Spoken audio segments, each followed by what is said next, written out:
Buenas tardes, muchas gracias por su presencia en este evento. Estamos, de acuerdo a lo programado, asistiendo a la presentación de la ponencia de la exposición La reorganización de la industria petrolera nacional para la reconstrucción económica de Venezuela. Su expositor es Eduardo Betancourt, quien es ingeniero con especialización en gerencia petrolera y con una larga trayectoria en la industria petrolera, especialmente en el área de organización y planificación estratégica, y además docente en la Universidad Central, en la Católica y la Metropolitana, en este tema. Su experiencia le ha permitido estar en la coordinación del Comité de Petróleo y Energías en la parte petrolera de Benamérica desde hace 4 años. Y bueno, ellos han llevado a cabo una extensa y muy fructífera labor de consultas, de foros, de exposiciones, conferencias acerca de la problemática petrolera, que ha hecho realmente antología en este campo, en nuestro ambiente, pues, de la diáspora, y también en general en la discusión sobre los problemas económicos de Venezuela que se realiza en distintos espacios en el país y fuera del país. Sin más palabras, le dejo a Eduardo la presentación de su ponencia. Durará 45 minutos y luego haremos preguntas y discutiremos este tema que es tan vital para todo lo que el país en este momento necesita conocer y aclarar en vías a su recuperación democrática. Adelante, Eduardo. Gracias. Buenas tardes. Bueno, no, gracias a ti por la presentación. Buenas tardes. Gracias por la presencia de ustedes. Cuando José Manuel me dijo para exponer este tema, me pareció bien interesante, porque precisamente el objetivo que estamos buscando nosotros es intercambiar puntos de vista con el sector de economía sobre la forma de influir en la reconstrucción económica de Venezuela. Y lo vamos a hacer desde, por supuesto, desde el punto de vista del sector energético. Básicamente, vamos a tratar de hacer la presentación. Vamos a poner un marco de referencia y fundamentalmente vamos a cubrir estos 5 puntos. Uno, el problema energético, cuál es la situación actual de Venezuela, cuáles son las potencialidades, cómo materializar esas potencialidades y después las conclusiones. El, el punto 1 del problema energético, nosotros empezamos enfocando esto por lo siguiente. Las Naciones Unidas, como ustedes saben, tienen, creo que son 17 objetivos que han acordado en común para todos los países, pero que se pueden resumir en 2 objetivos fundamentales. Uno es superar la pobreza y el otro es llevar a los pueblos a una existencia digna. El tercer objetivo que resume todos, también parte de los objetivos de las Naciones Unidas, por supuesto, la protección del ambiente, la protección del planeta. Ahora, aquí hay un problema, porque para superar la pobreza y para llevar a los pueblos a una existencia digna se necesita energía, y para proteger al ambiente hay que limitar el calentamiento global, pues según el acuerdo de la mayoría de los técnicos, y eso supone la limitación de las emisiones de CO2. Pero precisamente la energía que se necesita para ese desarrollo de los pueblos proviene o de combustibles fósiles o de energías renovables, y los combustibles fósiles son una fuente generadora, una fuente importante generadora de dióxido de carbono, lo cual entonces nos pone en un problema de cómo lograr los equilibrios y cómo hacer una transición para poder lograr los objetivos. Esto está, como ustedes saben, yo no voy a repetirles eso, hay unos acuerdos El fundamental es el Acuerdo de París, que busca limitar el calentamiento global a, a menos de, de 2 grados centígrados respecto a la etapa preindustrial, pero buscando más bien un objetivo de 1,5 grados centígrados. Ahora, si nosotros vemos este contexto, entonces lo que nos tenemos que preguntar es cómo lograr el primer objetivo. Y el primer objetivo, cuando nosotros analizamos la situación actual, nosotros nos conseguimos con que hay un desbalance en el consumo de energía por habitante entre los países desarrollados y los países menos desarrollados o en vías de desarrollo, como decían antes.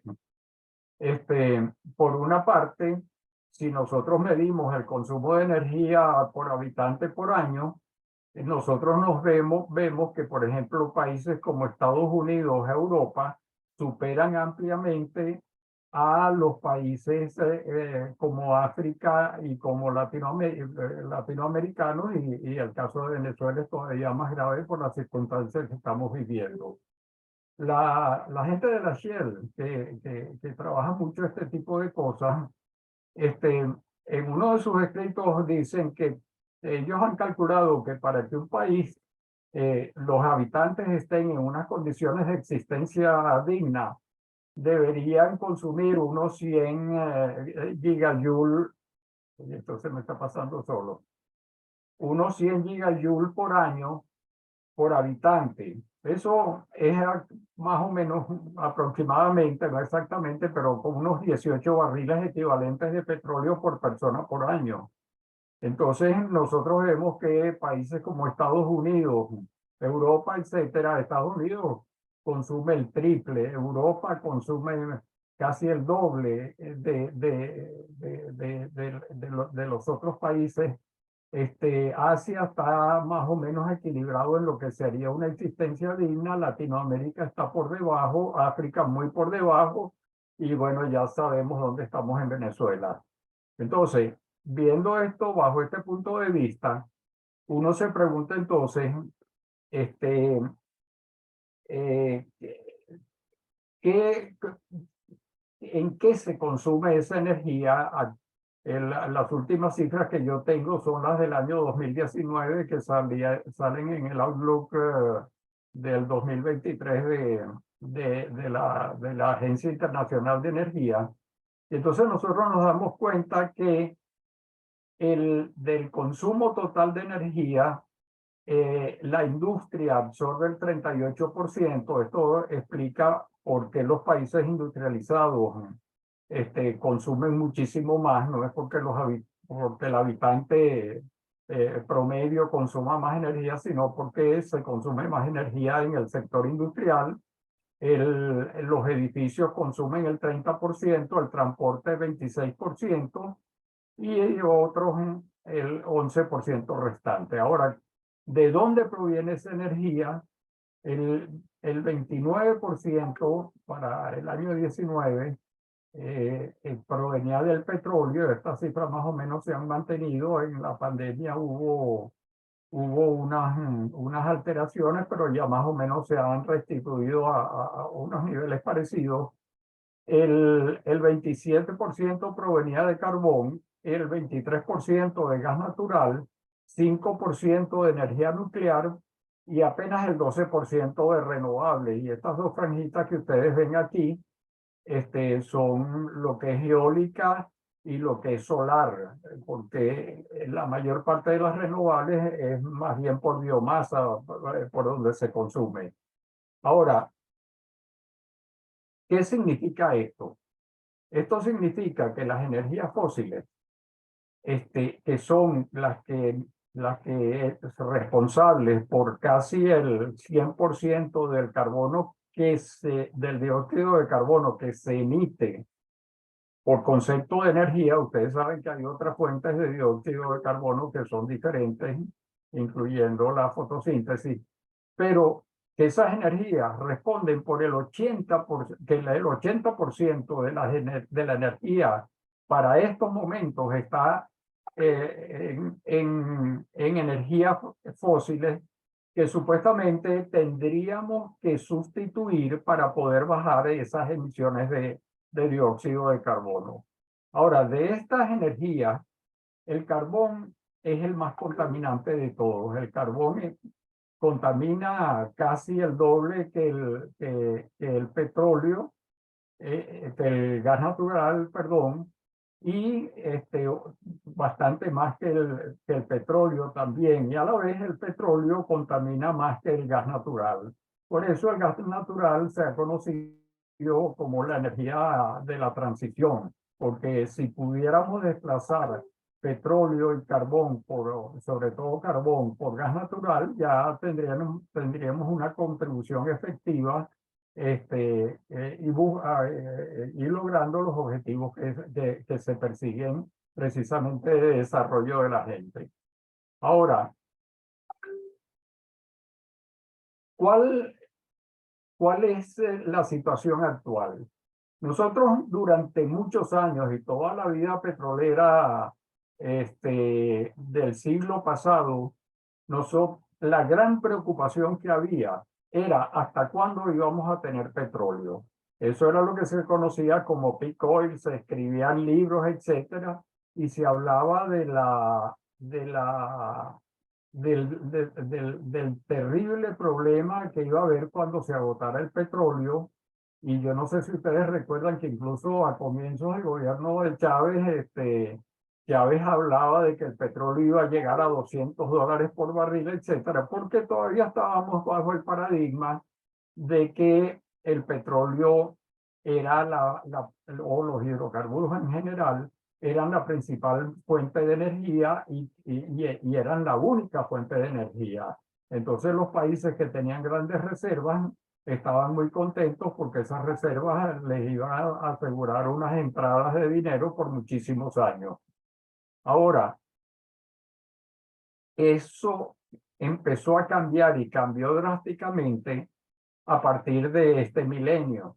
Entonces, en ese momento, ocurrieron una serie de fenómenos, pero sobre todo hubo una concientización que algunas personas incluso cuestionan y creen que han politizado el tema sobre el problema del calentamiento global. Y entonces empezó un fuerte impulso a lo que se llamó la transición energética. Y cuando entonces empezaron a hacerse las proyecciones, la pregunta cambió de ¿hasta cuándo vamos a tener petróleo? Por ¿hasta cuándo podremos usar el petróleo que tenemos? Y en esta situación estamos en este momento donde Estados Unidos resurgió como productor de hidrocarburos. Ahora con la administración Biden se desaceleró mucho parte de lo que había logrado Estados Unidos y se llegó a tener una dependencia de petróleo extranjero otra vez. Pero no sé si ustedes vieron, pues que ya incluso en las últimas acciones de la administración Biden, él está autorizando la explotación de Alaska. Y entonces suena como contradictorio respecto a lo que se hizo al comienzo. Pero ha surgido fuertemente el tema de las nuevas fuentes de energía. La parte del calentamiento global aparece todos los días y la gente tiene grandes temores por los cambios que se están produciendo y por la aceleración de los cambios que se están produciendo, aunque muchos cuestionan que, por un lado, que ese calentamiento global sea producto del CO2 y por el otro lado, que se pueda detener. Como si esto fuera poco, perdón, a lo que estaba pasando, se le suman cambios en los patrones de consumo, producto de los efectos post pandemia. Y para cerrar con broche de oro, entonces viene el conflicto de la guerra de Ucrania, que está cambiando la geopolítica mundial, está cambiando la alineación de los actores principales y está haciendo que se muevan geopolíticamente en busca de energía de maneras diferentes. Ahora, ¿qué es lo importante dentro de todo esto? El poder llegar a estructurar una matriz energética para ver cómo puede ser el desarrollo mundial versus cómo puede ser las fuentes de energía para poder lograr ese desarrollo. Entonces, este es un tema que precisamente es lo que abordan las grandes compañías. Y las preguntas es, ¿cómo y cuánto será la distribución del consumo en el futuro? ¿De qué fuentes va a venir esa energía y qué efectos tendría? Cuando nosotros vamos a ver la situación actual en Venezuela, entonces nos conseguimos que el primer gran problema que tenemos es que no hay data. El gobierno venezolano ha sido tan opaco con estas cosas que el último informe petrolero que se publicaba religiosamente todos los años y que se llamaba Petróleo y otros datos estadísticos, fue publicado en el 2014. O sea que cuando nosotros hablamos de la data de Venezuela, la última data que nosotros podemos tener oficial está en el 2014 y cuando más en el 2015 si vamos a los informes de PDVSA. Pero en esa data ya se revelaba pues que nosotros habíamos tenido una contracción del consumo interno y esto trae un problema político, porque lograr la existencia digna es un problema político, pero generar la energía para poder lograr esa existencia digna es un problema técnico. Ahora, cuando nosotros vemos cómo era la distribución de el consumo y de la producción de Venezuela en esa época, en el 2014, y hay que ver que ha corrido bastante agua desde entonces, entonces nosotros vemos que esta distribución era un poco diferente a la actual, a la típica del consumo mundial. Nosotros teníamos casi un 40% en transporte. Después de eso venía la parte industrial, la parte residencial y la parte agropecuaria de otro. ¿Y de dónde venía la energía que nosotros consumíamos? Precisamente venía el 80% de los hidrocarburos y aproximadamente un 20% de la electricidad. ¿Qué significa que nosotros logremos una existencia digna? Significa que si tenemos una población en estos momentos de 25 millones de habitantes, para llevarlo a una existencia digna, nosotros deberíamos estar consumiendo 1.200.000, alrededor pues de 1.200.000 barriles por día de barriles de petróleo equivalente. No quiere decir que todo viene del petróleo, sino que para estandarizar, para podernos entender, una parte va a venir de la electricidad, etcétera, etcétera. Pero ¿cuánto y cómo será esa distribución en el 2030, en el 2040, en el 2050? ¿De qué fuentes provendrá esa energía en esos años? ¿Qué producción de hidrocarburos vamos a poder vender a otros países? Eso ha sido uno de los temas que nos ha preocupado más. Y básicamente, lo que nosotros nos conseguimos es que la situación que tenemos es actualmente sumamente crítica. Primero, somos un país monoproductor y rentista. Segundo, a pesar de que tenemos grandes recursos energéticos, no los estamos aprovechando. Tercero, toda la infraestructura energética, tanto la petrolera como la eléctrica, que es la otra fuente principal de energía para nosotros, está totalmente deteriorado. El capital humano está en desbandada, el país está endeudado y para colmo hay una crisis humanitaria. Ahora, a pesar de todo esto, nosotros como profesionales tenemos que entonces plantearnos cómo construir nuestra matriz energética y cómo ver las posibilidades de Venezuela bajo el punto de vista de energía. Y cuando se examinan las potencialidades, nosotros entonces vemos que la matriz energética venezolana tiene que ser una matriz un poco diferente a la matriz mundial. ¿Por qué?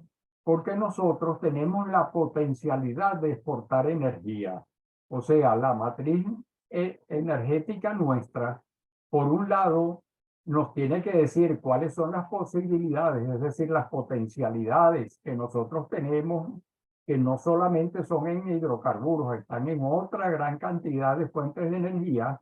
Y por el otro lado, cuáles son cuál es el consumo interno y cómo podría crecer ese consumo interno y en base a qué debería crecer ese consumo interno para nosotros poder exportar lo más que podamos la energía al mercado internacional.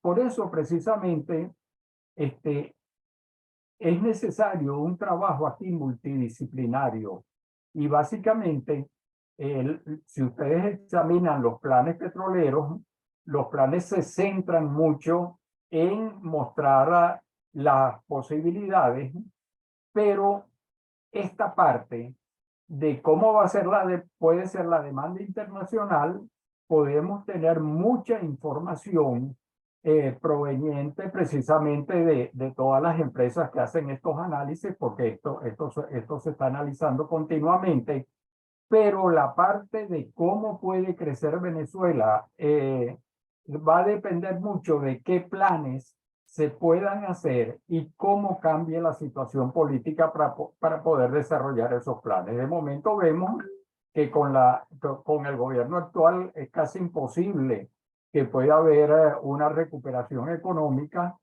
pero sí, eso no nos exime a nosotros de pensar que primero que nada en un momento puede cambiar el gobierno y tenemos que estar preparados para eso. Y segundo, entonces tenemos que haber pensado cómo podría crecer la economía nacional, qué demanda tendría para nosotros poder entonces hacer el balance respecto a lo que nos quedaría de energía para exportación y a explorar qué ventajas competitivas y a qué mercados podríamos exportarlo. Cuando se construye esa matriz energética, la gente tiende, los que no están familiarizados con esto, tienden a hacer pronósticos. Pero esto se puede atacar por dos vías. Una, por hacer pronóstico, y el pronóstico es prácticamente una adivinanza que estamos haciendo sobre el futuro, pensando que eso se va a dar. Y yo veo muchos expertos, entre comillas, diciendo no, porque es que en el año 2000 va a pasar esto, porque en el año 2030 va a pasar esto, en el año 2050 va a pasar esto. Pero la mayoría de las empresas trabajan no es con pronósticos, sino con escenarios. ¿Cuál es la diferencia entre un pronóstico y un escenario? Que los escenarios no están diciendo lo que va a pasar, sino lo que podría ocurrir dependiendo de cómo evolucionen una serie de variables que influyen en un determinado problema o situación. Entonces, normalmente se construyen 2 o 3 escenarios y la mayoría de las instituciones prefieren trabajar más con los escenarios que con los pronósticos.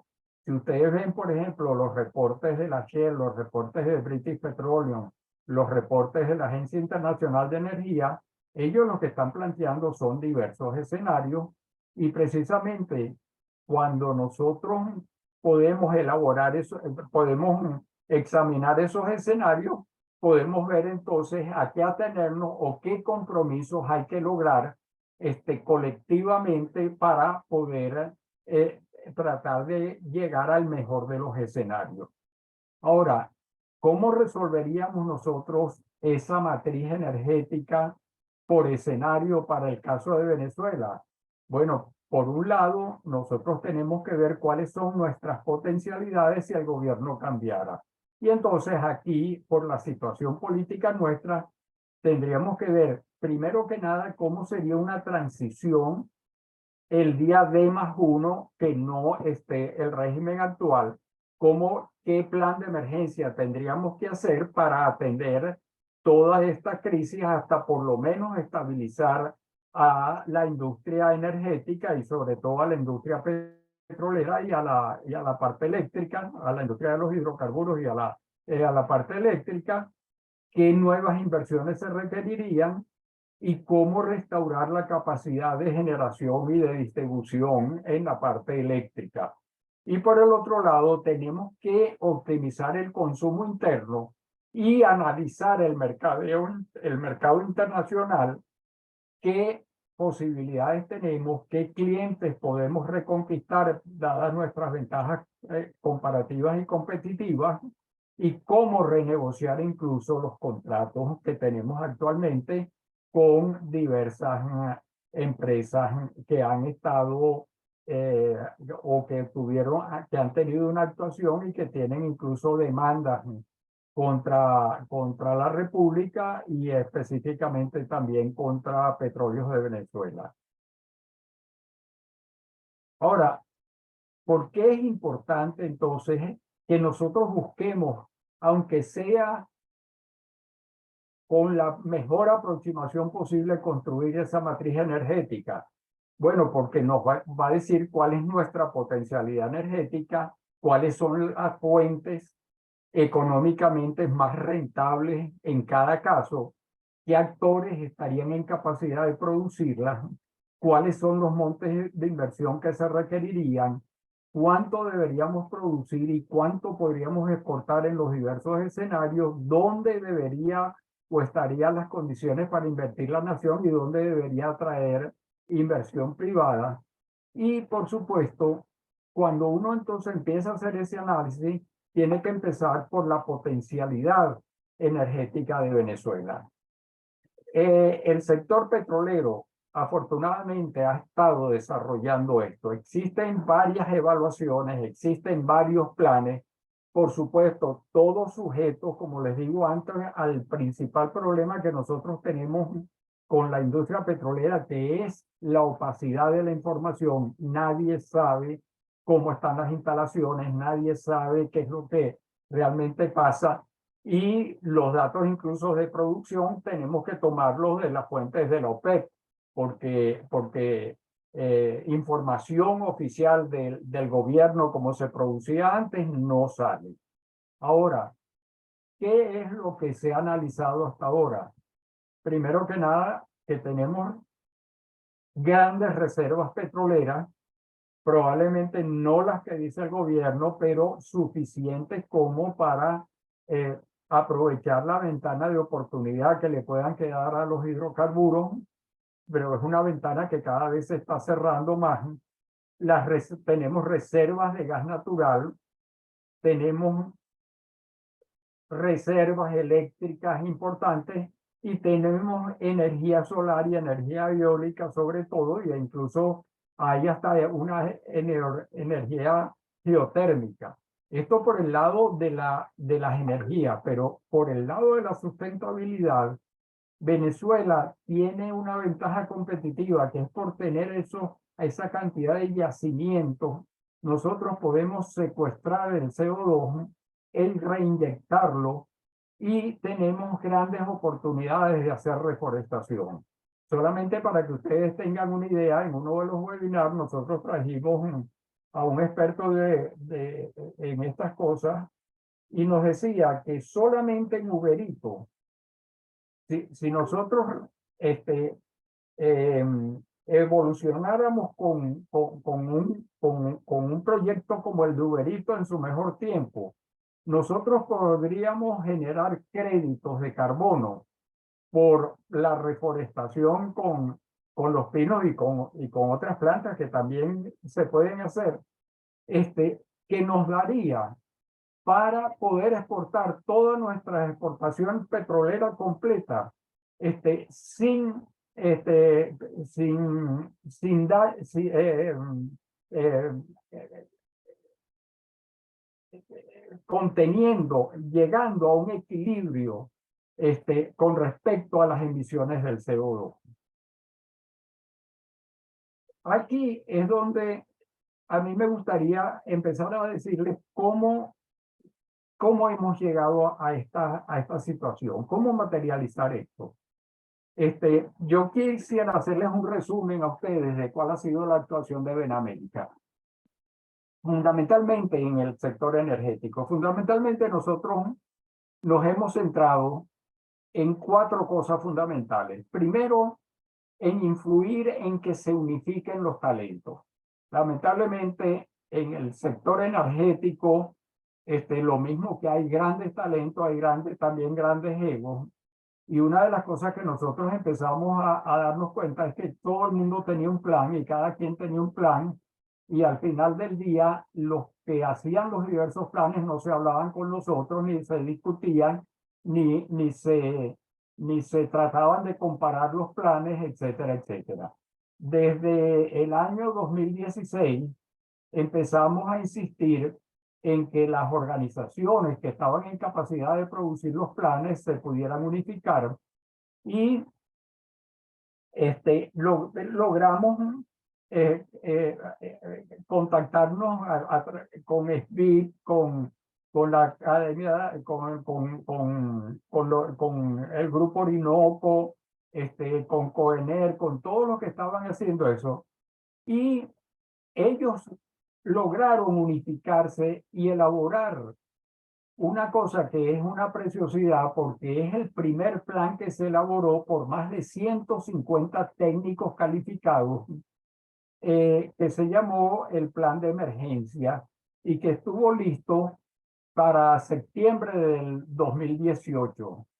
Entonces, ese plan se centró fundamentalmente en cómo transitar la etapa de emergencia, cómo transitar desde el día de +1 hasta que se estabilizara la industria petrolera y se pudiera entonces abrir a otras cosas. También nos empezamos a divulgar los esfuerzos que se estaban haciendo y en el año 2019 y 2020, comienzos del 2020, antes de que viniera el confinamiento, nos reunimos con los representantes de la Comisión de Energía y Minas, específicamente con Elías Mata y de la Asamblea Nacional y con Stefanelli.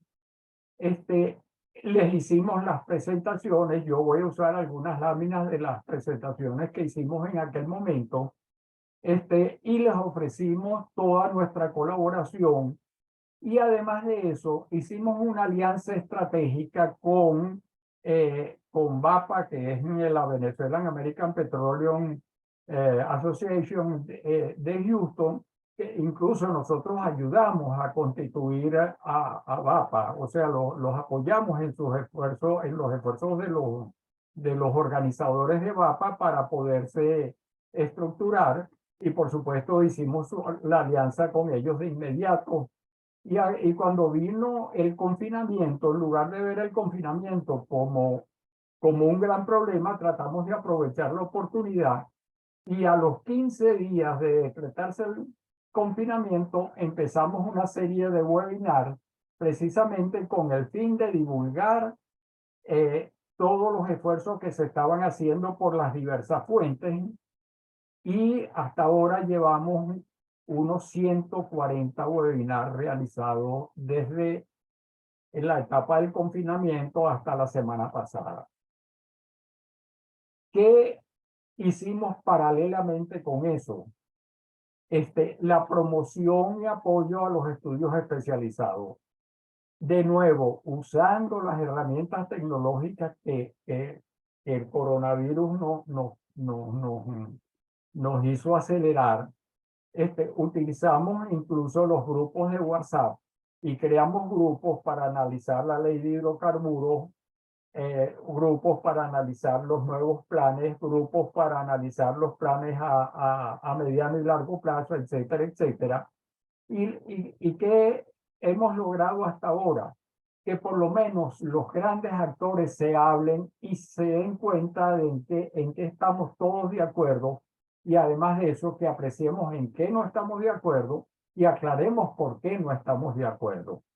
Ahora, ¿qué es lo que estamos empeñados ahorita? En promover y apoyar estudios intersectoriales.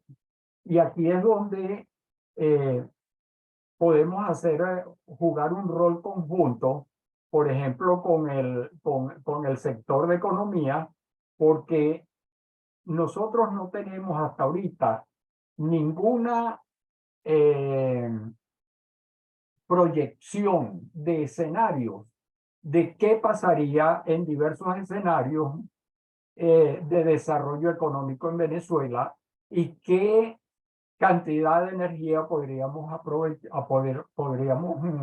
estimar que se necesitaría para eso, para poder hacer el match con las fuentes de energía y para poder determinar qué es lo mejor para el país. ¿Qué es entonces lo que está pasando ahorita? Que hasta ahorita tenemos clara la situación actual. Hay daños en los yacimientos, en las instalaciones, hay un daño organizacional terrible, por supuesto, en PDVSA, y hay un daño extraordinario en el ambiente de Venezuela. Tenemos un atraso tecnológico extraordinario, tenemos una fuga de personal, de capital humano, versus una saturación de un personal innecesario que está más que todo por activismo político, la caída drástica de la producción, deudas y recursos insuficientes y sanciones. Ahora, ¿cuáles serían las prioridades? Nosotros vemos dos tipos de prioridades, políticas y técnicas. Esto está tomado de una presentación, por cierto, que le hicimos a Stefanelli justo antes de la pandemia. La política va a ser de gobernabilidad. Para estabilizar un gobierno democrático en Venezuela después de este régimen, hay que garantizar electricidad, gasolina y gas doméstico. Y para poder garantizar eso, hay que aplicar ese plan táctico de la IPN y el plan de recuperación del sector eléctrico. Yo de una vez les ofrezco que si ustedes en este grupo están interesados en conocer esos planes, podemos traer los expositores para poder discutir estas cosas. Pero en el mediano y largo plazo, para elevar el nivel de vida a una existencia digna, tenemos que desarrollar políticas públicas, especialmente en el transporte y en la industria, y tenemos que obtener divisas por las exportaciones. Y para incrementar y optimizar la producción de energía, tenemos que desarrollar el plan estratégico de energía, por un lado, para satisfacer una demanda interna que va a ser creciente, esperamos, si hay un cambio de régimen, pero por el otro, para aprovechar la ventana de oportunidad que se nos pueda presentar para las exportaciones. Ahora, si nosotros entonces vemos el resumen de nuestra coyuntura, estamos en un país en crisis donde tenemos ventajas que son recursos energéticos abundantes, hidrocarburos e hidroelectricidad especialmente, y tenemos una infraestructura energética que, aunque deteriorada, hay la infraestructura. Tenemos unas oportunidades que es satisfacer necesidades internas y exportar energía, y tenemos unas amenazas que es el deterioro irreparable de la infraestructura energética, que cada día que pase va a ser peor, y la pérdida de las ventanas de oportunidades para exportación. ¿Qué necesidades tenemos? Una industria energética más ágil y más competitiva, y una legislación moderna que permita precisamente eso. Y esa legislación se tiene que basar en una planificación estratégica continua del sector de energía, la atracción de inversión privada extranjera y nacional, una gerencia profesional con capital humano calificado y basado en meritocracia, una tecnología adecuada a nuestro medio, los mecanismos de cheque de check and balance y de rendición de cuentas y un blindaje contra el tráfico de influencias e injerencias partidistas.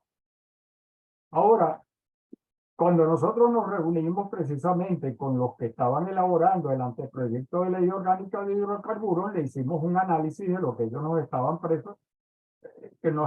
presentando y les mostramos una serie de preocupaciones. Primero, si sabemos que este es un problema de energía, que vamos a ir necesariamente a una transición energética, deberíamos estar sacando una ley orgánica de hidrocarburos o una ley orgánica de energía. Segundo, la estructura de la industria. ¿Cómo hacer la integración hidrocarburos y sector eléctrico venezolano, que son las dos fuentes de energía fundamentales? ¿Cómo hacer la planificación energética? Si PDVSA debería ser estatal, mixta, o no debería existir, y este es el tema que ahorita están discutiendo María Corina y Capriles, cómo garantizar honestidad y competencia del personal y cómo desarrollar tecnología propia.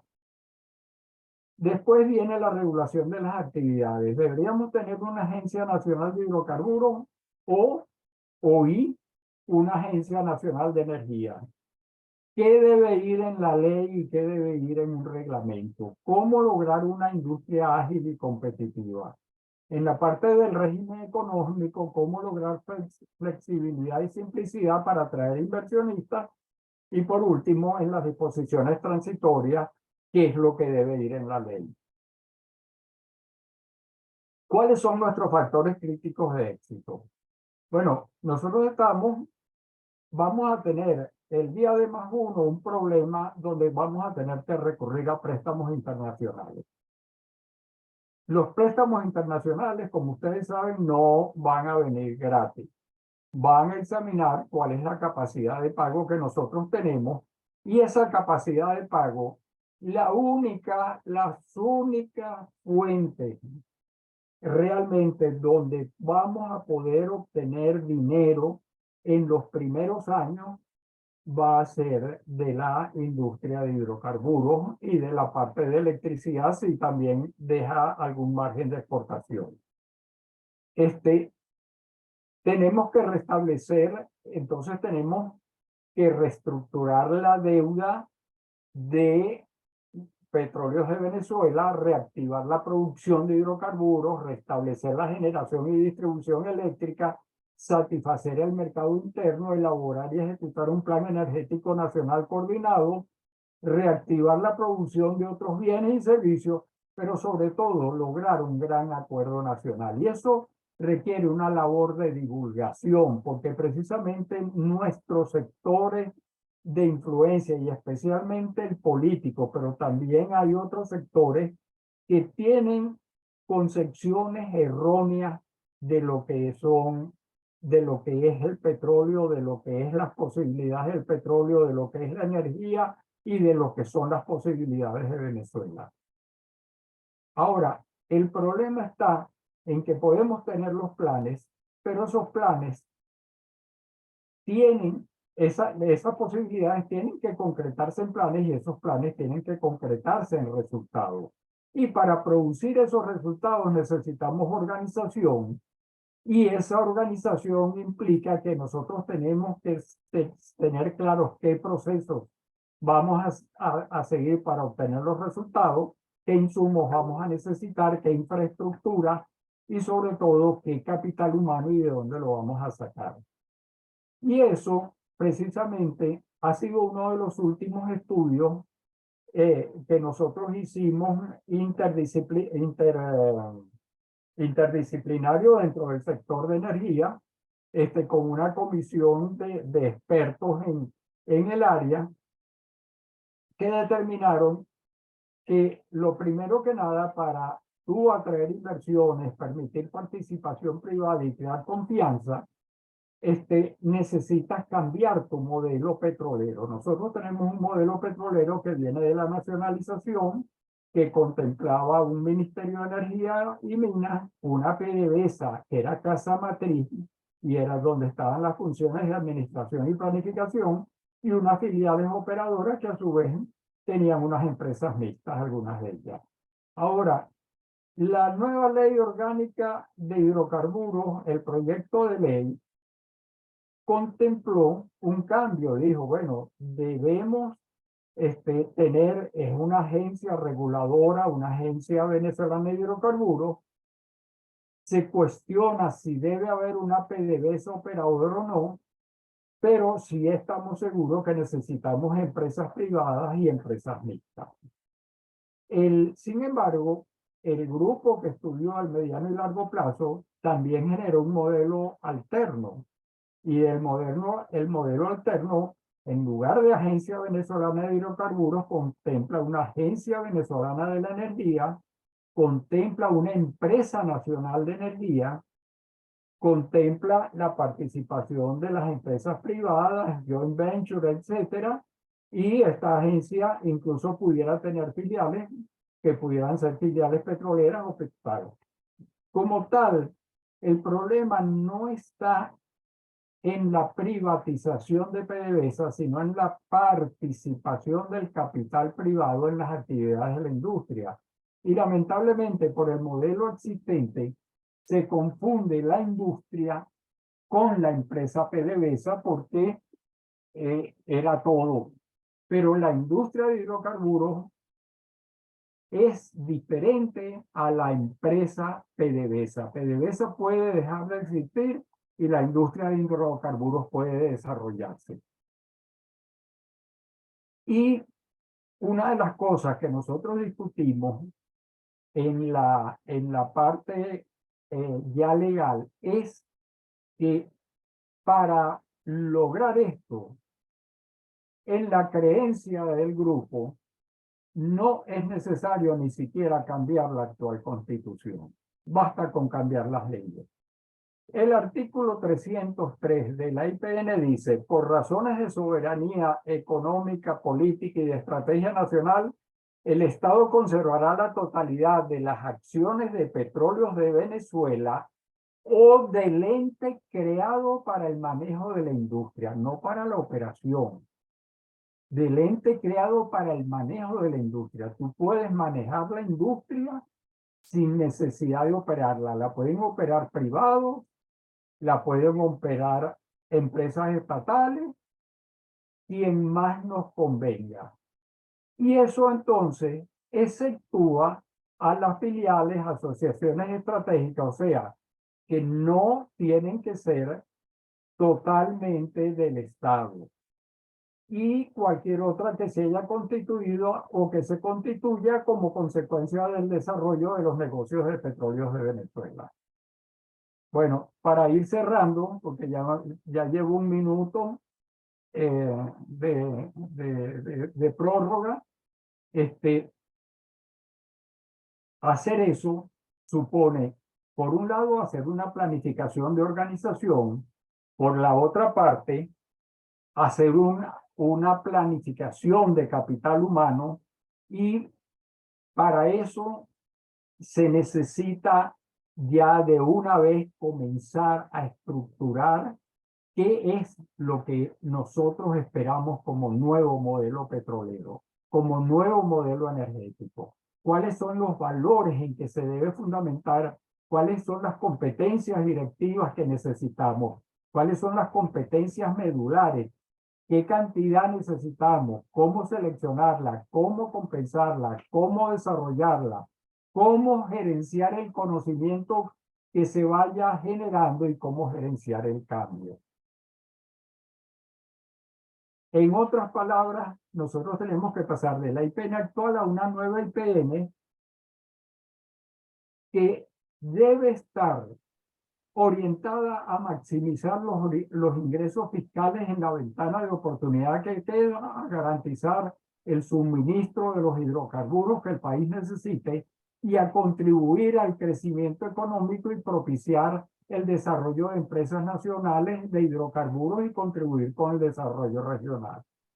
Principales problemas que vemos: la cultura del entorno, la sinergia generacional, la transición digital y las nuevas competencias que se requieren. El coronavirus nos puso de relieve cómo está cambiando el mundo. Primero que nada, potenció la revolución digital con webinar, chat, videoconferencia, incrementó los niveles de información al diversificar la fuente, al tener la inmediatez de la información y al dejarnos más disponibilidad de tiempo, y aumentó exponencialmente las teles. El teletrabajo, el teleadiestramiento, las telereuniones, el telecomercio y la telemedicina. Por lo tanto, eso es algo que nosotros vamos a, vamos a necesitar utilizar al máximo en nuestros propios grupos para poder ser más eficientes. Entonces, resumiendo, hay una matriz energética mundial que está cambiando. Un país con grandes reservas de hidrocarburos tiene una ventana de oportunidad que aprovechar mientras ocurre ese cambio energético, pero tiene también que ir construyendo la nueva industria energética del futuro, y para eso es importantísimo que empecemos a pensar en términos de cómo construir y resolver la matriz energética nacional, y para eso necesitamos un trabajo multidisciplinario y multisectorial, y especialmente llamar al sector eléctrico y al de los hidrocarburos. Eso era todo lo que tenía para ustedes. Entonces, estoy a la orden para cualquier pregunta.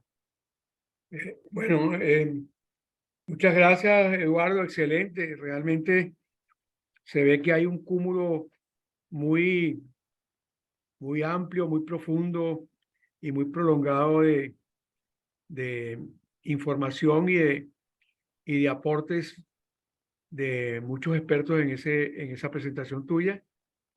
Es imposible discutirlo a fondo en el tiempo que nos queda, pero sí es necesario y conveniente que tú te lleves la mayor cantidad de preguntas y de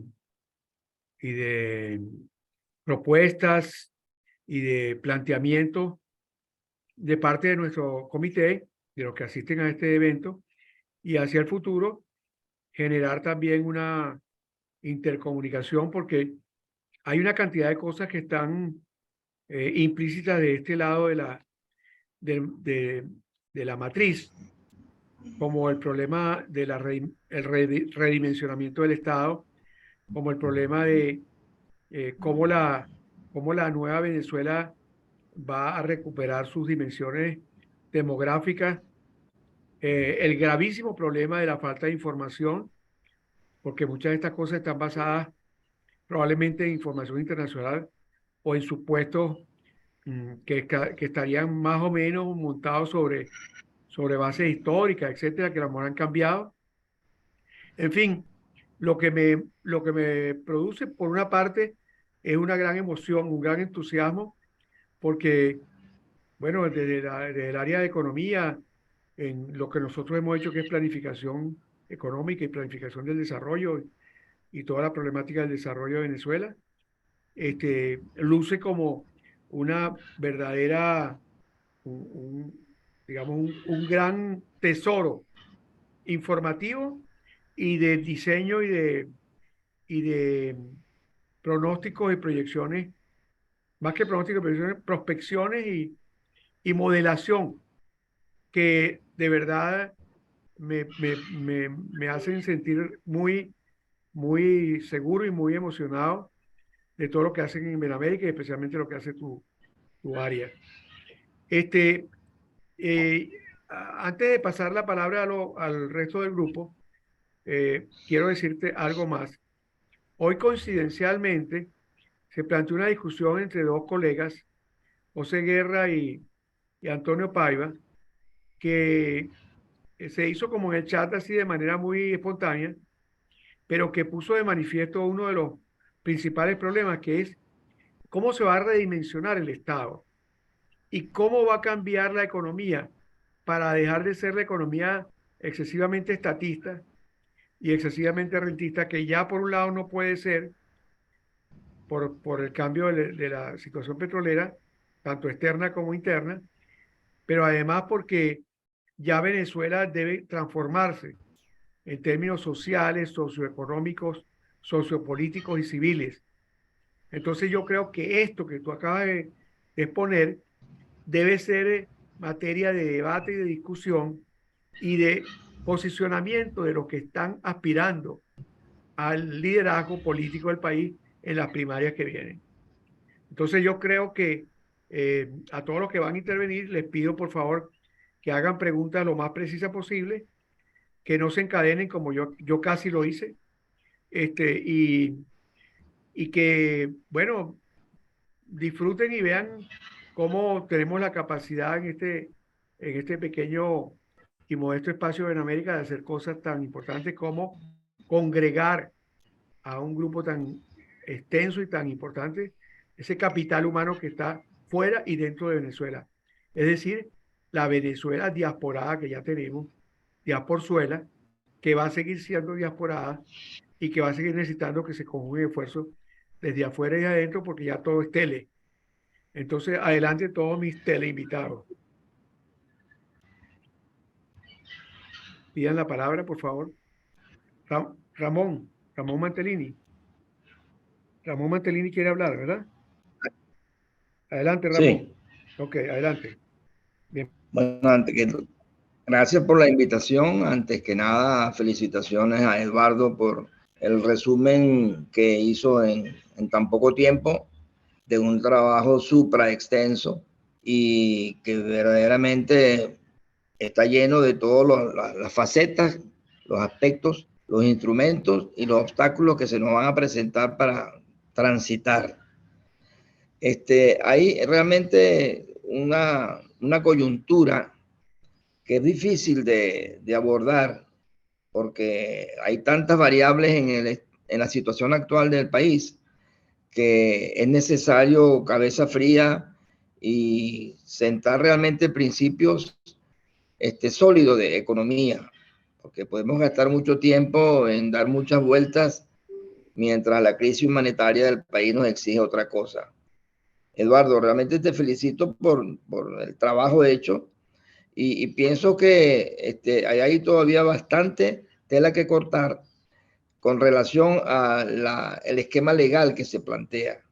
Yo creo que es importante inyectar en estos legisladores una apertura mental, chico, acerca de cómo abordar si es energéticamente o es de petróleo lo que necesitamos en el país. Y yo creo que es energéticamente.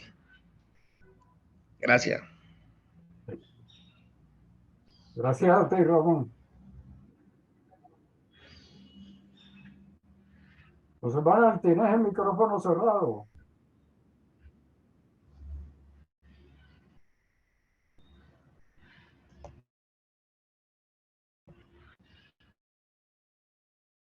Ok. José Manuel, tienes el micrófono cerrado. Sí, disculpen, me entró una llamada y perdí la última parte de la exposición que hacía Ramón Mantelini, pero como quedó grabada la recuperaré después. Va a hablar Pedro Rada. Pedro, ¿quieres hablar? No se oye nada. Creo que Jorge Hurtado estaba pidiendo la palabra. Jorge, ¿tú quieres hablar por Hurtado?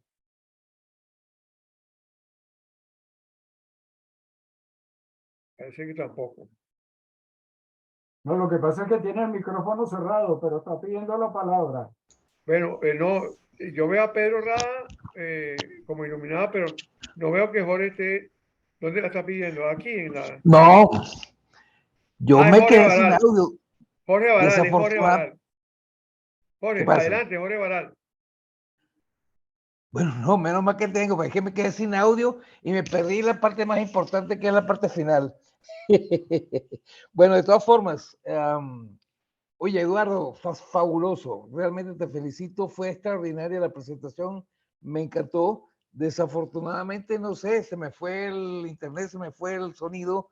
al final cuando estabas presentando las últimas láminas. Pero mira, me parece muy positivo porque normalmente es común encontrar presentaciones donde se vienen presentando los problemas y que esto se lo llevó el diablo y que realmente esto ya no tenemos esperanza hasta que no cambie el gobierno. Tu presentación sin estar haciendo muchas ilusiones, pero realmente se centra en un punto sumamente importante, que es qué hay que hacer, qué hay que hacer. Y el grupo de ustedes ha estado trabajando bastante, Vampa, y no sé, todas las personas que están vinculadas a esto alrededor tuyo, han estado en esa línea de que hay que estar pensando, no hay que esperar que se vaya Maduro para estar pensando qué es lo que hay que hacer, sino hay que saber qué es lo que hay que hacer, aun cuando todavía esté Maduro. Es decir, aun cuando todavía estén las condiciones adversas, pero las estrategias tienen que hacerse a largo plazo y realmente hay que ir pensando qué cosas hay que estar manejando. Una de las, yo vengo de otra reunión de la academia, de la Academia de Ingeniería y el Hábitat, y bueno, en el área de petróleo y energía, que debería ser importante, más bien hay pobreza en sus manejos, y hay gente importante ahí está Calderón Verde, por ejemplo. Y la pregunta es, ¿por qué esa gran diferencia veo entre lo que se está haciendo aquí, que me parece estupendo, o sea, estupendo, y su vinculación con la parte de economía, sobre todo el planteamiento tuyo de hacer la integración sectorial, me parece que es estupenda. Yo me alegro mucho, voy a seguir hablando, pero muy buena tu presentación y muy positiva, y yo creo que nosotros deberíamos tomar el reto y tratar de competir con ustedes en eso, de momento. Así es, Jorge. Estamos en eso. Vamos a tener muchas cosas buenas hacia este futuro inmediato. Estamos trabajando con varias cosas interesantes que ya tendremos la oportunidad de anunciarlas. Por ahora démosle la palabra a Pedro Castro. Gracias, Jorge. Muy bueno todo lo que dijiste. Pedro Castro Guillén, por favor. Bueno, buenas tardes a todos. Mira, comparto plenamente lo que planteó Jorge de la extraordinaria presentación que hizo mi buen amigo Eduardo Betancourt y de lo acertado de su punto de vista. Él mismo lo señaló en su exposición, que ellos habían retomado el tema petrolero, el tema de recuperación de la economía petrolera del país, muy a pesar del hecho de que todavía está Maduro y de que no había forma pues, de hacer una perspectiva sobre el final del régimen, pero que aún así se había hecho el trabajo. Y yo creo que esa perspectiva es correcta y es correcto también haber sintetizado muchas perspectivas, muchas ópticas sobre el tema y creo que eso es aceptado y el enfoque que utilizó Eduardo me parece también bastante acertado. Yo siempre he deplorado el que se haga o se pretenda hacer, reconstruir la economía petrolera del país sobre la base del tema del global. También lo señaló Eduardo. Eduardo también hizo un juicio acertado sobre ese tema. Pero bueno, ese es un tema que está allí, está presente y no se puede ignorar y pues me imagino que por esa razón él lo trabajó de esa manera.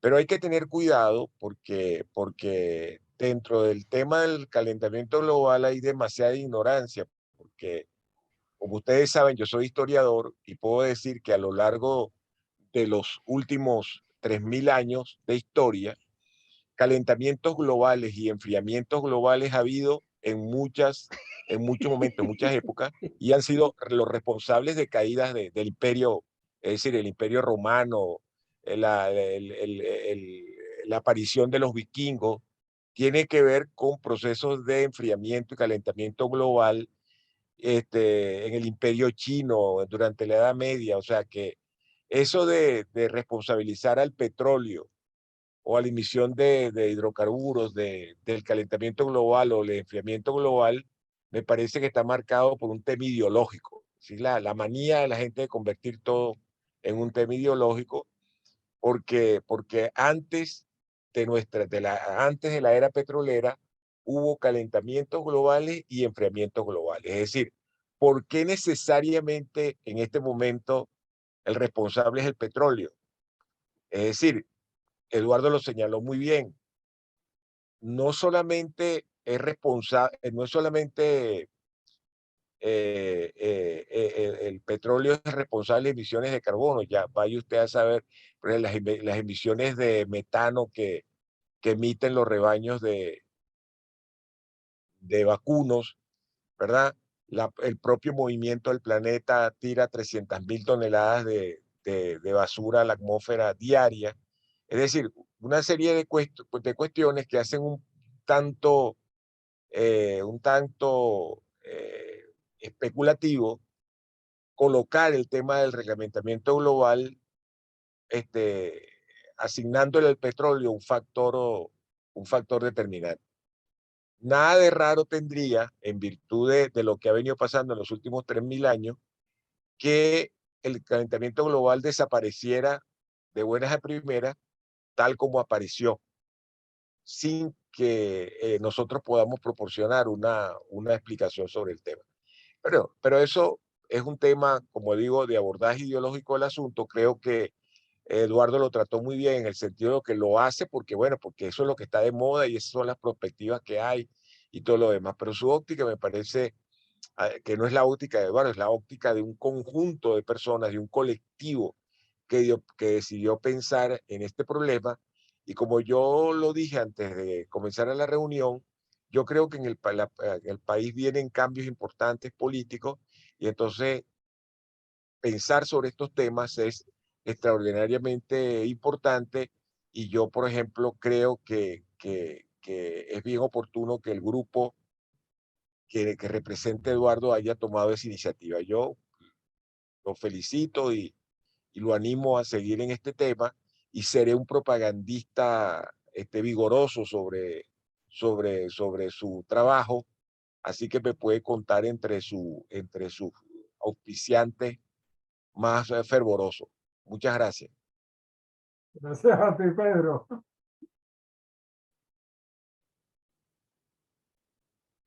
Bueno, nos quedan unos 6 minutos. Si queremos terminar a la 1:30 como normalmente programamos. Me gustaría saber, no sé si Alfredo Abella o Jorge, Osvaldo Rangel quiere también hablar. Adelante, Osvaldo Hola, Rangel. sí, gracias, José Manuel. Una Ok. pregunta muy concreta sin extenderme para Eduardo. Eduardo, de acuerdo a su presentación, excelente, muy buena, pero la pregunta en sí es la siguiente. ¿Usted estaría de acuerdo de que PDVSA, no con el fin de recuperar a PDVSA, sino recuperar la producción en base a proyectos de sustentación económica o poder levantar en parte a la economía venezolana con la producción petrolera de una participación privada o convertir a parte del patrimonio de PDVSA, a pesar de que para mí hay que modificar la Constitución, porque las acciones aún tendría que crear un nuevo ente jurídico y eso es otro elefante más. Creo que hay que ir al médulo del negocio, es decir, una participación privada directamente en la industria, donde por supuesto el Estado tenga una mayoría, pero sí esa representación privada juegue un papel importante en la conducción y la recuperación de la industria. ¿Qué opina usted sobre ese particular? Mira, nosotros tenemos la experiencia colombiana. Lo que hay que separar es la parte de manejo de la industria, es decir, la administración de la industria, la planificación de la industria de la parte operativa. Eso era lo que les quería, por eso les mostré el artículo de la Constitución. Y eso fue lo que hizo Colombia, por ejemplo. Colombia y cuando modificó su modelo petrolero y creó la Agencia de Hidrocarburos, ¿qué es lo que dice el artículo 1 de la ley? Que hizo eso. Se desprenden de Ecopetrol estas funciones administrativas y se pasan a esa agencia. O sea, son dos cosas diferentes. El manejar la industria y el operar la industria.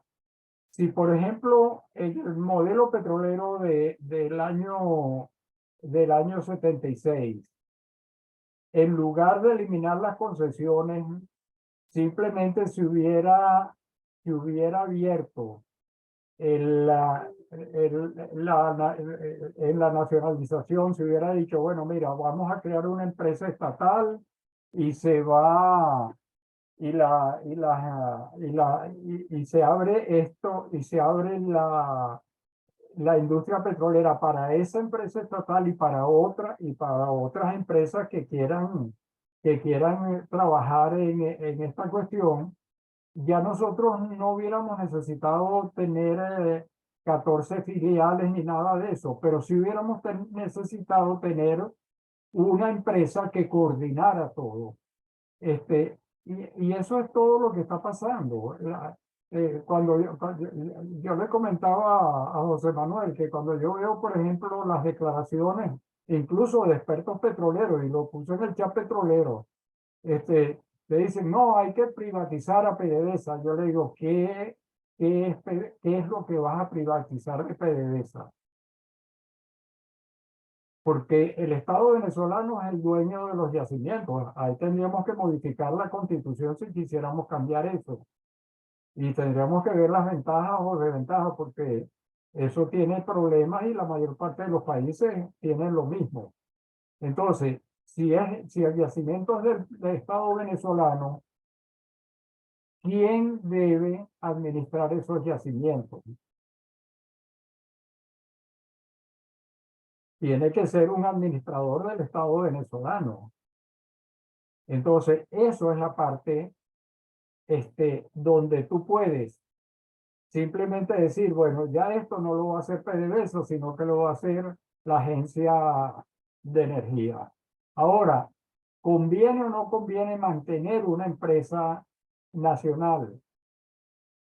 Hay que estudiar la situación, porque por un lado, las empresas estatales son ineficientes de por sí. Sin embargo, PDVSA demostró haber sido eficiente en su gestión cuando no intervino el sector político dentro de la empresa o cuando las intervenciones se pudieron controlar, porque sí trataron de intervenir. Entonces, ¿qué diferenció la PDVSA azul de la PDVSA actual? Bueno, simplemente que el poder político absorbió a la empresa, no que la empresa empezó a ser ineficiente porque quería ser ineficiente, sino que el sector político la absorbió, votaron a todos los gerentes y los trabajadores que trabajaban ahí en un ambiente meritocrático. Se perdió la independencia, la autonomía operativa de la empresa y bueno, estamos en lo que estamos hoy. Pero PDVSA, en mi opinión, demostró que una empresa estatal puede ser eficiente si la dejan, si está en las mismas condiciones, y más si tiene competencia afuera que PDVSA no la tenía. Por eso era que mantenía durante casi toda su existencia, mantuvo 2 o 3 filiales para que compitieran entre ellas. A mí me parece que ahí es donde estuvo el error del modelo petrolero. Si tú hubieras dejado que entraran empresas externas bajo fórmulas de contrato, pero de contratos de servicio, pero que pudieran participar en las actividades primarias, que era donde no podían, la propia PDVSA hubiera tenido que ser más eficiente todavía de lo que era frente a la competencia externa que iba a tener de la Shell o de la Exxon o de cualquier otra. Entonces, yo creo que nos estamos ahogando en un vaso de agua con eso. Y para eso no hay que modificar la Constitución. Muy bien. Bueno, está abierto el debate en este tema y en muchos otros temas de la exposición de Eduardo, que han dicho todos, y yo me sumo a esa opinión de que ha sido realmente muy rica, muy bien ordenada en su planteamiento de toda la problemática de la industria petrolera y que, por supuesto, va a seguir siendo un tema permanente de la vida venezolana, por lo que ya todos sabemos.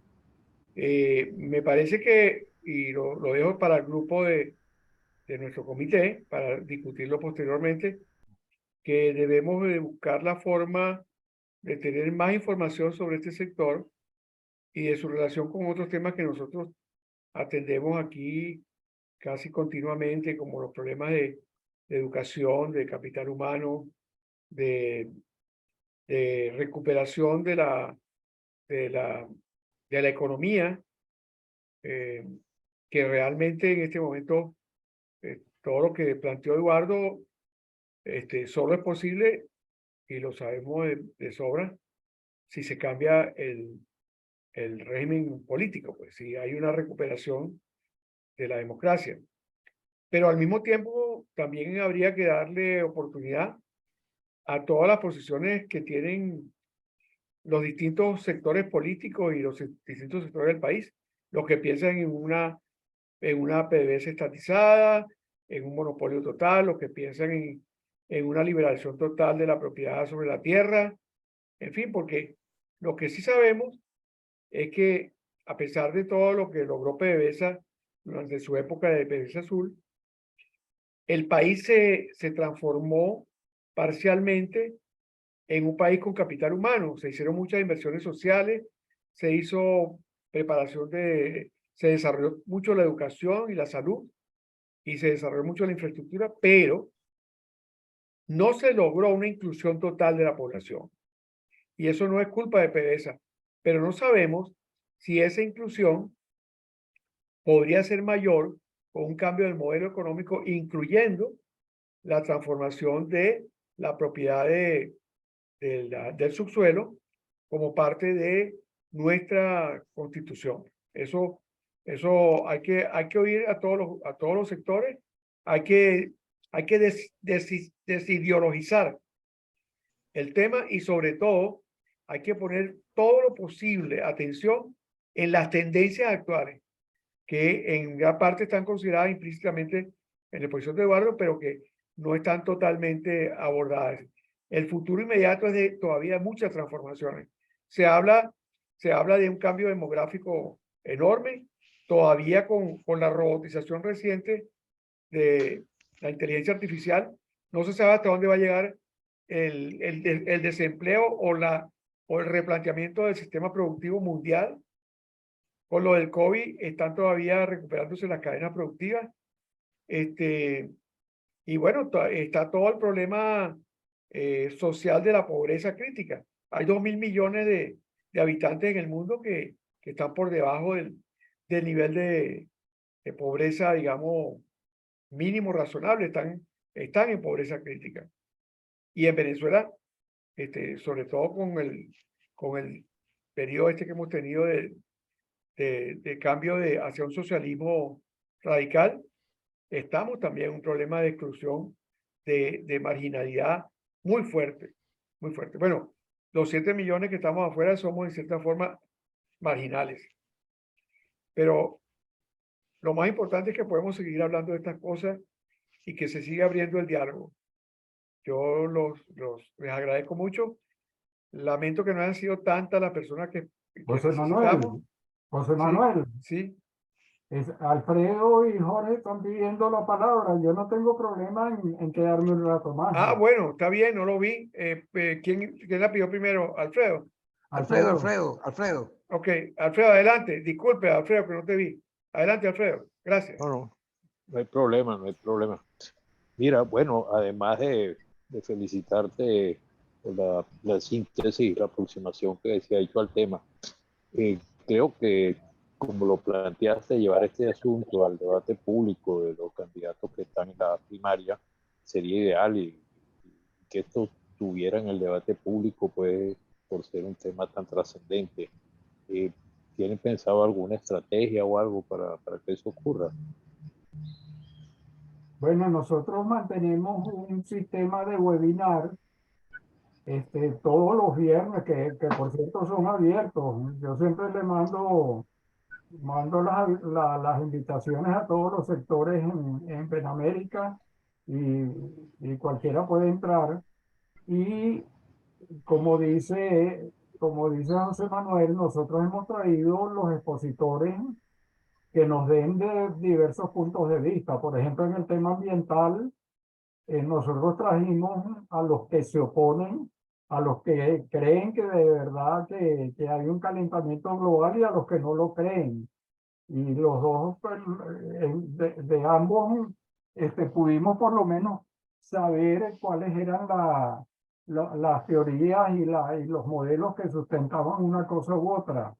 Y lo mismo con este tema de la propiedad de la privatización o no privatización. Nosotros vamos a abrir un debate sobre eso, un conversatorio donde se puedan exponer las diversas ideas, pues, y qué es lo que es. Yo de momento siempre digo, bueno, si vamos a hablar de privatizar, mejor digamos qué es lo que estamos hablando, qué es lo que queremos privatizar. El yacimiento, la operación, las instalaciones. Entonces, hay que poner claro el tema para entonces poder examinar las ventajas de uno u otro. Muy bien. Pero sí, la respuesta corta es sí. Estamos dispuestos a traer a quienes quieran poner sus tesis, pero tienen que contactarme y nosotros le abrimos el espacio. Muy bien. Excelente. Jorge, por favor.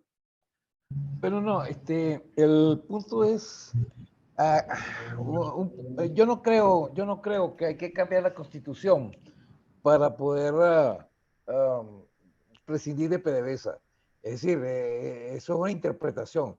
Es decir, el hecho de que yo sea dueño de algo no quiere decir que soy administrador. Yo puedo tener un terreno y ponerle a alguien a que lo administre. Y el Estado también. Es decir, el subsuelo es de la nación. Quiere decir que es de todos los venezolanos. No es del gobierno. Entonces, en cierta medida, los venezolanos pueden decir, bueno, queremos que lo administren los mejores, los más capacitados. Y antes de que existiese la nacionalización, las petroleras estaban aquí, no había problema. Y es la misma ley. O sea, no es la misma constitución, pero ese artículo estaba en la constitución anterior, porque eso está desde Bolívar.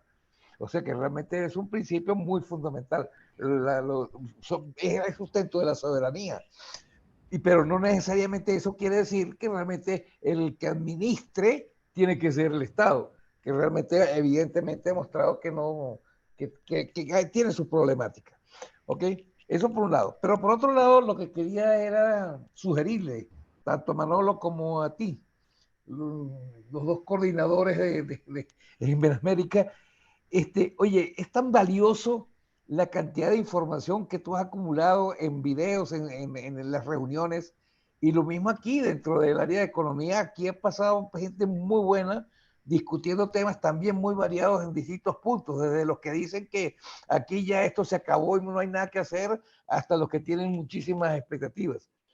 De alguna manera tendríamos que hacer un esfuerzo de empezar a sintetizar eso y producir, no sé, algún tipo de hemeroteca o algún tipo de filmoteca o algún tipo de cosa que preserve eso y no tenga que desaparecer. Ese es un punto que me angustia a mí, que realmente son cosas muy valiosas, pero que están allí, no se usan adecuadamente y creo que sería importantísimo para poder, por lo menos yo que trabajo en el área educativa, oye, mira, la riqueza que haya eso para formar. La juventud es el futuro no es de los viejos, el futuro es de los jóvenes.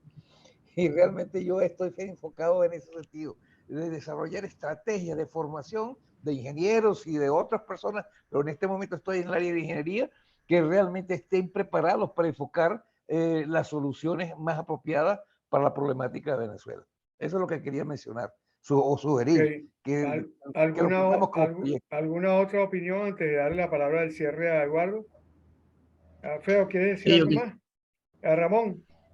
¿O sí, quién? yo quería una Adelante, Ramón. palabrita. Adelante, Ramón. Gra- Adelante, ¿cómo no? Gracias, José Manuel.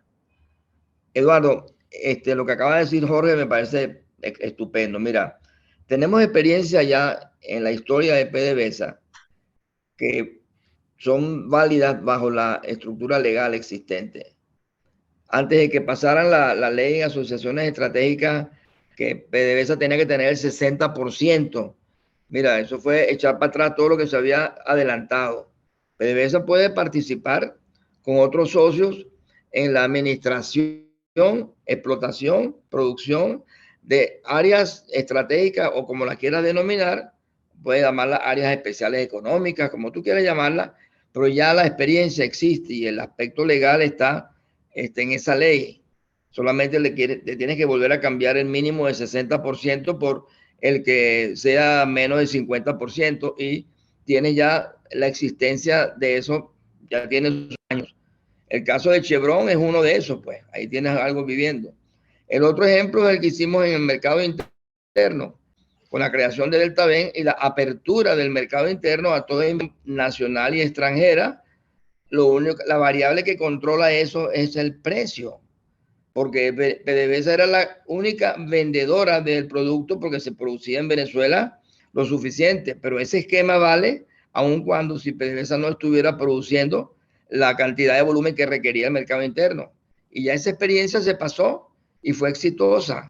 Lo lamentable pues es que se le puso a eso un parado y entonces se produjo una desinversión y volvimos otra vez a 20 años atrás. Pero existen ya experiencias que fueron valiosas y que están, no hay que cambiar ninguna, excepto la ley de asociaciones estratégicas, en mi opinión. Muy bien, Ramón, muchas Pero gracias. ¿Algo más? a ti, Sigue, Ramón.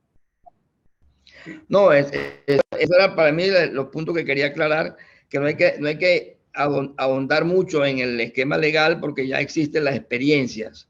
Y en los contratos de servicio, bueno, pues ni se diga. Me gustaría, José Manuel, si puedes hablar un poquito de cuál fue la diatriba entre Guerra y Paiva, porque ambos son excelentes economistas, ¿no? Sí, bueno, Ramón, te voy a dar un dato buenísimo. Nosotros tenemos un chat que se llama CEET. Tú me vas a permitir incorporarte en ese chat. ¿Cómo hacemos? Eh, Eduardo me puede dar tu contacto y entonces yo te incorporo en el chat y ahí vas a ver cuáles fueron los planteamientos de cada uno. Yo incluso intenté terciar, pero se guindaron como dos gallos, entonces no, o sea, entonces tú sabes cómo somos nosotros, ese temperamento. Pero déjame darte mi punto de vista, que yo, como te dije, traté de terciar y no me dejaron. Yo creo que el problema es que, y mi visión es un poquito, no de economista solamente, sino mi especialidad es estudio del desarrollo. Y yo me formé en el CENDE y nosotros tuvimos una gran oportunidad de ver muchas cosas allí desde una perspectiva distinta, que se llamaba multidisciplinaria. Ahí había de todo, ingenieros, médicos, abogados. Yo hice dos posgrados allí y lo espectacular era la capacidad que había que tener de meterse en distintas cosas y además los profesores y los exponentes, los expositores que teníamos. Yo me di un lujo de tener a Fernando Enrique Cardoso como profesor antes de ser presidente 2 veces. Y Fernando Enrique Cardoso vino a Venezuela a aprender, siendo un hombre de izquierda, a aprender del MAS. Y se fue a Brasil y se hizo parlamentario y se hizo presidente, cambiando totalmente la ideología con la que él había escrito varios libros sobre subdesarrollo y desarrollo.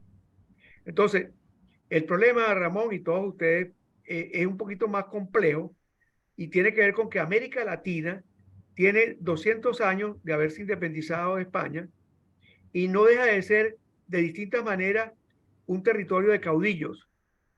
Y los caudillos se originan en la ausencia de una sociedad civil fuerte.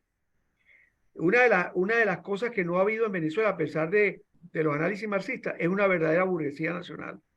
La burguesía nacional no son los cooptados que se enriquecieron con los 100 años de petróleo.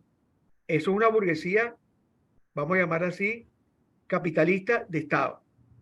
Mucha de esa gente se enriquecieron porque se arrimaron a un gran monopolio que era el monopolio petrolero del Estado.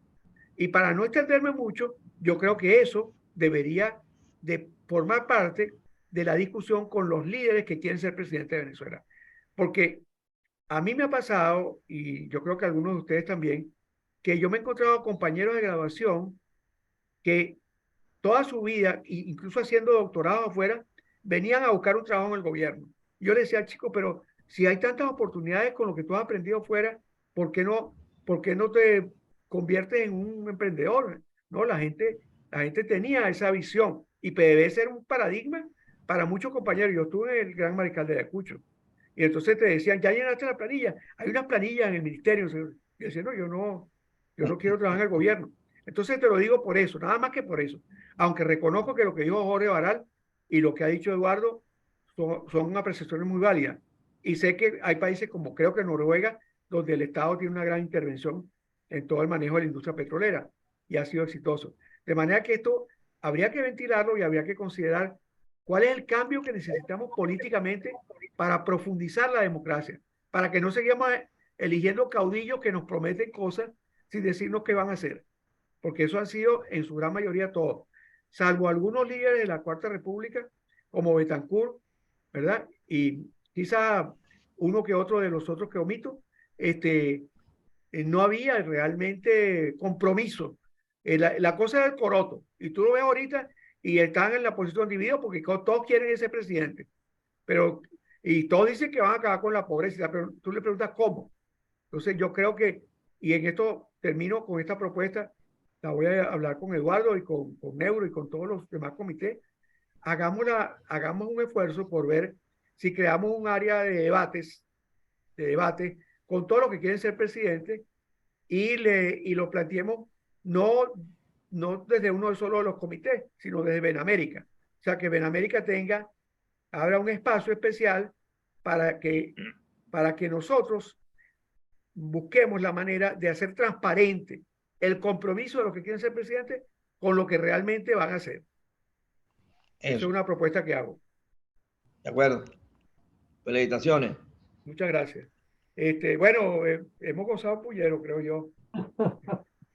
Porque primero que todo, yo no sé si la exposición va a estar aquí, si la presentación de Eduardo la podemos tener nosotros para revisarla o para usarla en alguna forma. No sé si es accesible la presentación pura y simple. Sí, yo te la mando. Ok, perfecto. Bueno, que tengan una buena noche y nos vemos el próximo miércoles. Hasta luego. Mañana hay una entrevista con Trino Márquez sobre el proceso político. Trino Márquez ha estado hablando muy bien, lo hemos hecho ya con esta la tercera entrevista.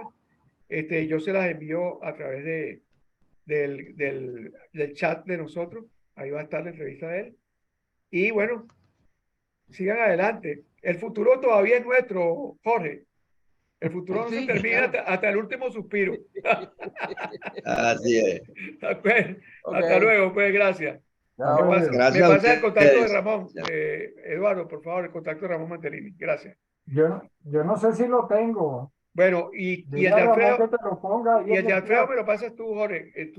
Alfredo, tú estás en el set de nosotros. Alfredo. Oh. Ok, pásame el de Alfredo, por favor. No está, pero yo te puedo dar bueno, si Alfredo está de acuerdo. Si Alfredo está de acuerdo, Alfredo está como callado, no sé si. Sí, ok.